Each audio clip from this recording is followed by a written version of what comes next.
আসসালামু আলাইকুম ওয়া রাহমাতুল্লাহ। আলহামদুলিল্লাহ আলহামদুলিল্লাহ নাহমাদুহু ওয়া নাস্তাঈনুহু ওয়া নাস্তাগফিরুহু ওয়া নু'মিনু বিহি ওয়া নাতাওয়াক্কালু আলাইহি ওয়া না'উযু বিল্লাহি মিন শুরুরি আনফুসিনা ওয়া মিন sayyiati a'malina. من يهد الله فلا مضل له ومن يضلله فلا هادي له ونشهد أن لا إله إلا الله وأشهد أن محمدا عبده ورسوله. أما بعد فقد قال الله تعالى في كلامه المجيد وفرقانه الحميد. أعوذ بالله من الشيطان الرجيم. بسم الله الرحمن الرحيم. هذا وإن فليذوقوا هذا وإن للطاغين لشر مآب جهنم يصلونها فبئس المهاد. هذا فليذوقوه حميم وغساق وآخر من شكله أزواج. صدق الله العظيم. درود إبراهيم اللهم صل على محمد وعلى آل محمد كما صليت على إبراهيم وعلى آل إبراهيم إنك حميد مجيد.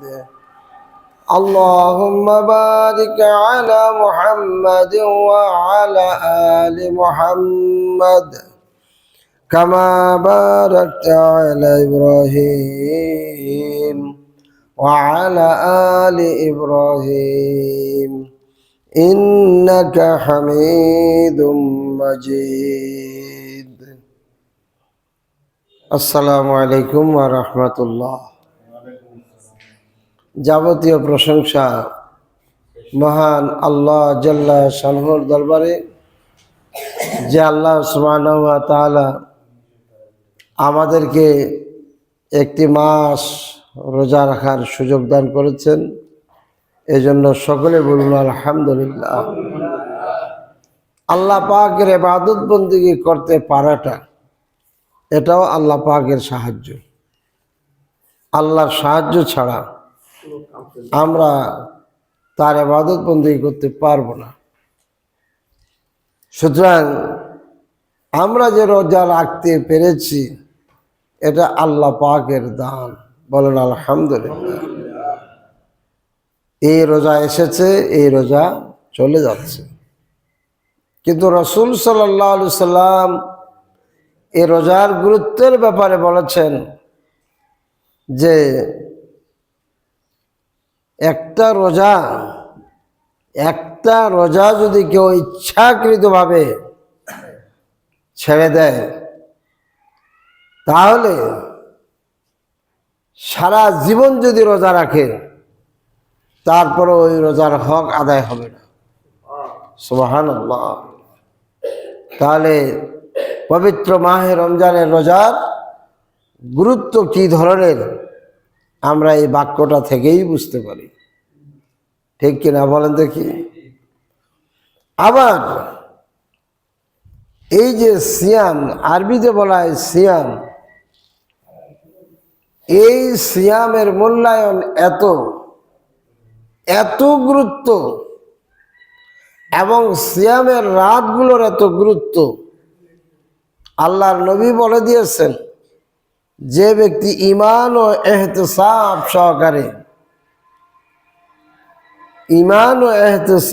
সহকারে রাত্রিতে আল্লাহর ইবাদত বন্দেগী করে আর দিনের বেলা রোজাও রাখে, আল্লাহ তাআলা গুফিরা লাহু মা তাকাদ্দামা মিন জামবিহি, তার জীবনের সমস্ত গুনাহগুলো আল্লাহ পাক ক্ষমা করে দেন।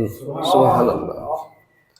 এখানে জীবনের সমস্ত গুনাহ বলতে সগীরা গুনার কথা বলা হয়েছে। আমরা শুনেছি ইতিপূর্বে, বা আমরা সবাই জানি, প্রথম 10 দিন কৃষি বলেন তো রহমত, দ্বিতীয় 10 দিন মাগফিরাত, তৃতীয় 10 দিন নাজাত। সুবহানাল্লাহ। আপনারা খেয়াল রাখবেন, রহমত কি অন্যান্য দিনের নাই? অবশ্যই আছে। আবার মাগফিরাত কি অন্যান্য সময় হবে না? অবশ্যই হবে ইনশাআল্লাহ। আবার ইতকুম মিনান নার, অর্থাৎ জাহান্নাম থেকে মুক্তি, এটা কি অন্য সময় হবে না? হবে। রমজান মাসের উসিলায়, মাহে রমজানের কারণে এটা আল্লাহ তাআলা বেশিয়া একটা কি বলে বেশিয়া বোনাস দিয়ে চমৎকৃত করেছেন। সুবহানাল্লাহ। যাতে করে মানুষ আল্লাহর ইবাদত বন্দেগী করতে শিখে। সময়ত উপস্থিতি, এই ইতকুম মিনান নার, অর্থাৎ জাহান্নাম থেকে মুক্তি শেষের 10 দিন, আজকে এই আলোচনাগুলো করার চেষ্টা করবো ইনশাআল্লাহ। তো মুক্তি আল্লাহ পাক কি দিবেন, কিভাবে দিবেন?